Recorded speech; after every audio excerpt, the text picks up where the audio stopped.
Good morning. How we doing today? This is James Sweeney, aka SplitSuit. Welcome back to another video. In today's video, we're just going to review a hand sent in by Oliver. This is played with pocket sixes at 100 no limit online cash. So without further ado, let's check out the hand and see what's going on. Now in this spot, we're in the big blind. There's an open by villain 1, call by villain 2, and hero decides to call as well. Now Oliver describes villain 1 as someone he sees fairly regularly at the tables, although has never really struck Oliver as particularly good, and villain 2, the person in the small blind, is someone who Oliver has never seen before, so they are a total unknown. Awesome, good information for us to have, and as a default, I'm also going to call here, no problems at all. End up flopping bottom set, and that's always fun. After a check, hero decides to check as well, and you could make an argument for leading, I suppose, but honestly, I think checking here is fine. If you assume villain 1 is kind of a bad reg, you probably assume that they're going to over c-bet, and as such, I think you can definitely check here, induce the c-bet, and go forward from there. As played, villain 1 does decide to fire that bet, villain 2 calls, and hero decides to go for the check raise.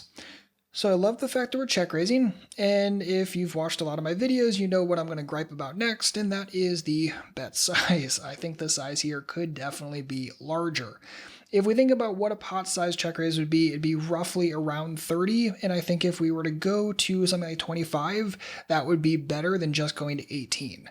And you may say, well, what's really the difference between 18 and 25?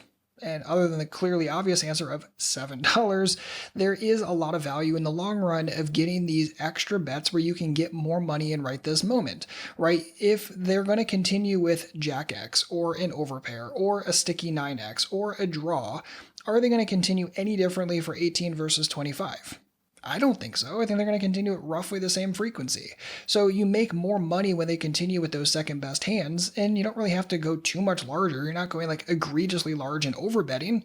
In fact, you're just going to something closer to pot. So I think going larger here is going to show more profit in the long run, and I'd really like to see something closer to 25 rather than 18.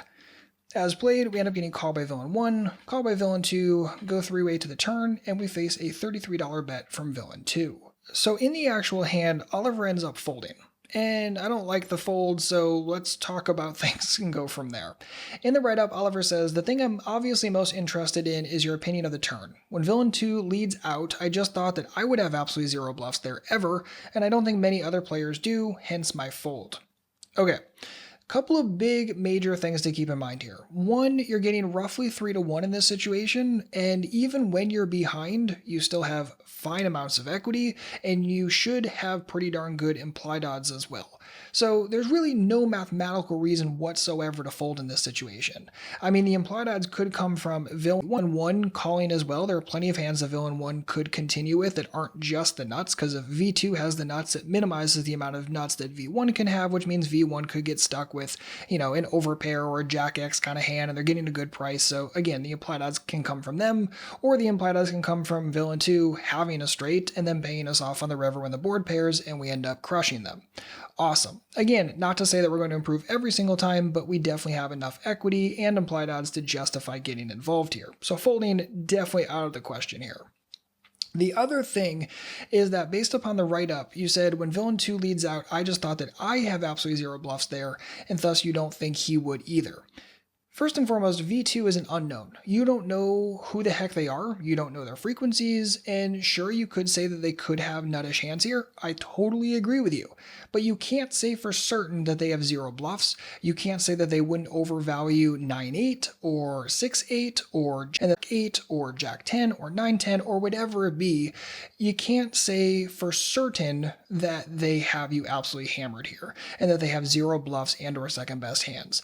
You can't say that. So one of the big things that players do is they take their thought process or their range construction and say, this player has that. Well, based upon what, right? Don't take your thought process and automatically assume everyone else plays that exact same way. That is a very dangerous game to play, especially against unknowns. I would not make that mistake here. Again, there are definitely second best combos that make sense in this situation rather than just always assuming that you're looking at the nuts. And just in general, again, I really hate this. I mean, we're folding pretty much one of the strongest hands in our range. There's really no reason for it. We talked about it mathematically. We talked about not over-assuming that players have the exact same range construction we do. And again, I really just dislike it. Now, as played, we're just playing the hand out, but again, that was the major inflection point. Villain 1 calls, rivers the queen, face another bet, villain 1 calls, and villain 2 ends up shipping with the straight. And again, the straight can certainly be in there. We're not saying that when villain 2 bets the turn that there's never a straight in there, but there are definitely other combos. And again, talking from a strictly mathematical drawing perspective, there is zero reason to fold on that turn. So Oliver, hopefully this helps answer your question, and hopefully in the future you don't find yourself making such a nitty fold.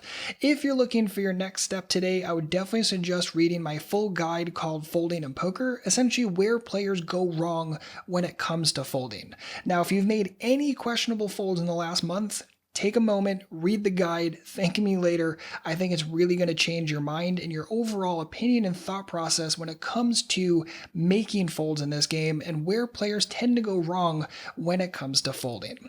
As always, if you have any good comments or questions, please don't hesitate to let me know. Otherwise, enjoy the guide. I'll see you back soon for a brand new video. And in the meantime, good luck out there and happy grinding.